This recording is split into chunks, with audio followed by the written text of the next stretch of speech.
Vaovao politika no antsika manomboka eto ny antoko malagasy miaramiaingo anany MNM no any antoko sahy mangataka ny toeran'ny mpanolotra eny amin'ny antenimera-pirenena hatreto dia mbola miandry ny valitenina izay nivon'ity androm-panjakana ity ny MNM izay manamafy ny antoko mpanolotra azy.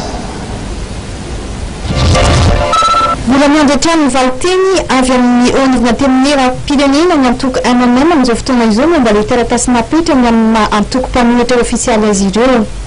Efa napetraka amin'ny ministera maty-tany ihany koa moa ity antota taratasy ity. Amin'izao fotoana izao efa nisafidy olona anankiray izay efa napetraka eny amin'ny antenimera-pirenena anarany olona io dia miandry ny tohina zany izay amin'izao fotoana izao. Efa namparitaka taminareo moa ilay taratasy tamin'izay fotoana izay efa fantapatatra avao ianao mahafotoatin'izy iny fa dia amin'izao fotoana izao miandry zany izay izao ny tohina izay ny taratasy napetraka iny. Ary manantena izy efa alohan'ny efa ny session parlementaire ity no omena ny izay antoko mijoro mpanolotra ny sofena mpanolotra satria raha ohatra ka mbola miafampiandry eto dia asa manahirana ilay izy betsaka ny zavatra ohatrehana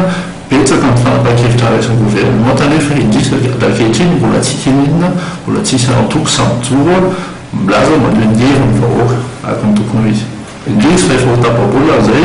hatramin'izay ka hatramin'izao mbola tsy misy vaovao mihitsy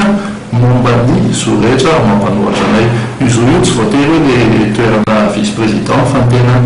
hitanay hoe misy urgence ny mena aloha zao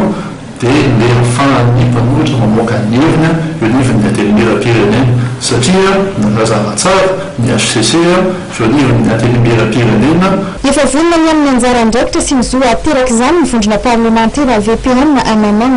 ity atoko ity izay hany saina angataka io toeran'ny mpanolotra ofisialy io eny amin'ny antenimera-pirenena.